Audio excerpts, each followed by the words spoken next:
कहो, चाहे कबीर अल्लाह कहो, गॉड कबीर कहो, कबीर साहब कहो, अल्लाह अकबर कहो, अल्लाह कबीर या अकबर एक ही बात है। ऐसे अपनी प्यारी आत्माओं को फिर से सतमार्ग पर लगाते हैं, उनकी बैटरी चार्ज करते हैं। पुण्यात्माओं,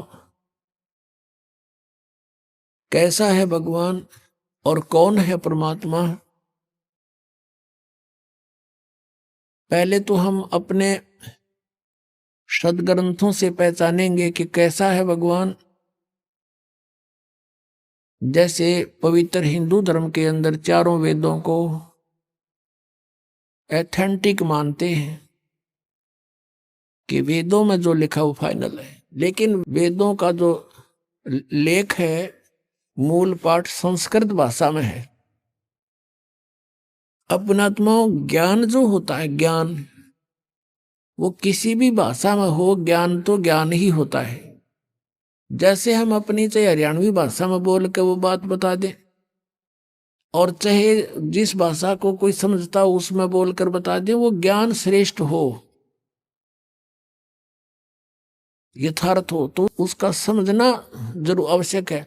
अब एक भाषा को जान लेने से विद्वान नहीं हो जाता। जैसे संस्कृत भाषा को जानते थे ब्राह्मण वर्ग, और इन्हीं को पहले सतयुग त्रेता द्वापर तक इन्हीं को शिक्षा ग्रहण का आदेश था, दूसरे वर्ग को नहीं था, वर्ण को नहीं था। परमात्मा चारों युगों में आए हैं। सतयुग में सत सुकृत नाम से आए, तब इस मनु जैसे ऋषियों से मिले, ब्रह्मा से मिले, विष्णु से मिले, शिव जी से मिले। इनको यथार्थ ज्ञान समझाया, इन्होंने ध्यान से सुना, लेकिन बाद में काल ने इनकी बुद्धि को बदल दिया कि ये झूठ बोलता है, ऐसा कुछ नहीं है। तो तीनों ने बगावत कर दी, भगवान की वाणी को स्वीकारा नहीं।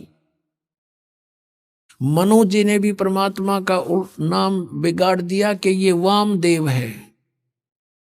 वाम माने उल्टा, उल्टे अर्थ करने वाला, क्योंकि कबीर परमेश्वर कहते थे मैं परमात्मा हूं,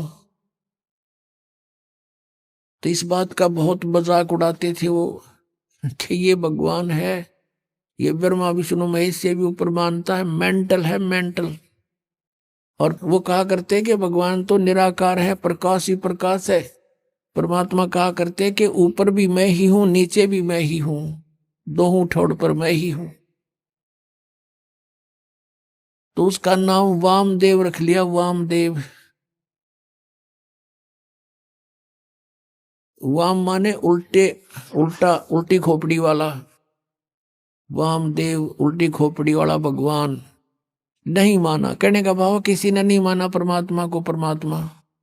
त्रेता युग में मुनिंदर नाम से आए थे, और द्वापर में करुणा में नाम से आए थे, जो सुपथ सुदर्शन के गुरु जी बने थे।